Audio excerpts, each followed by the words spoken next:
کل ایوان صدر میں میٹنگ ہوئی, پوری پرائم منسٹر اور ان کے سارے سینئر منسٹر جو ہیں وہ گئے اور وہ صدر صاحب کے ساتھ بیٹھے, اور ظاہر بات ہے پھر جو ایک فارمل سا اس کا بیان آیا, لیکن اس میں یہ بھی ذکر ہوا کہ جی کے پی میں سینٹ کے الیکشنز اور کے پی گورنمنٹ, یہ ساری بات.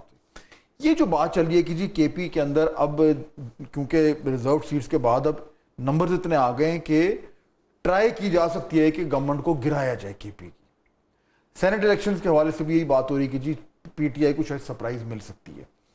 آپ کی جماعت کا سب سے ایک اہم ترین رول ہے اگر کے پی میں کچھ ہونا ہے, ہونے جا رہا ہے کچھ, کیا سن رہے ہیں؟ دیکھیے فواد بھائی, بات یہ ہے کہ مولانا صاحب نے بالکل واضح کہا, جب کے پی میں تاریخ عدم اعتماد کی باتیں شروع ہوئی جی یہ مخصوص نشستوں کے بعد, تو پی ٹی آئی کی ایک وفد مولانا صاحب کے پاس تشریف لے گیا. تو مولانا صاحب نے بیک الفاظ ان کو کہا کہ ہم خیبر پختونخوا میں اگر موجودہ حکومت پی ٹی آئی کے خلاف تاریخ عدم اعتماد آئے گی, جمعیت علماء اسلام اس کا حصہ نہیں بنے گی. ہمیں حکومت تبدیل کرنے میں یا حکومت شامل ہونے میں, اس کا حصہ بننے میں ہمیں کوئی دلچسپی نہیں ہے. پھر لاسٹ میں جب مولانا صاحب نے پریس کانفرنس کی وہاں خیبر پختونخوا میں جو بات کی, یہی سوال کیا گیا جو آپ نے کہا. انہوں نے کہا کہ ہم تبدیل نہیں کرنا چاہتے ہیں حکومت کو. اگر پی ٹی آئی خود علی امین گنڈپور کی حکومت کا خاتمہ چاہتی ہے تو بے شک وہ کر لے. کیوں؟ اس لیے کہ اس کے پاس اکثریت ہے پی ٹی آئی کے پاس. میں اس میں دلچسپی نہیں لے رہا ہوں, میرے پاس اکثریت بھی نہیں ہے. مولانا صاحب نے بالکل جمہوری زبان استعمال کیا ہے, کیونکہ میرے پاس اکثریت نہیں ہے.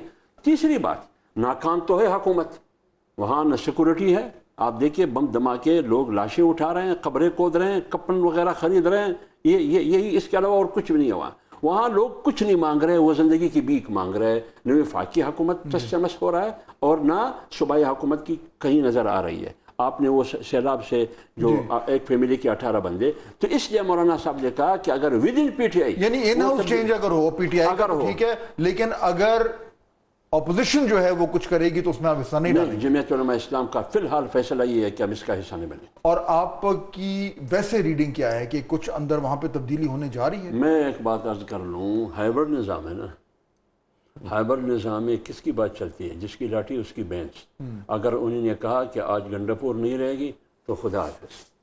اگر انہوں نے کہا کہ نہیں یہی برقرار رہے گا تو برقرار رہے گا.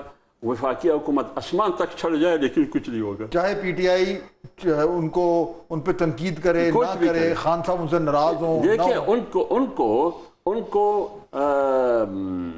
علی امین گنڈپور سے اچھا بندہ نہیں ملے گا. چلو یہ تو آپ نے بات ہی ختم کر دی. پھر میرے پاس بات ختم ہو گیا. میں تینوں مہمانوں کا شکریہ ادا کرنا چاہوں گا.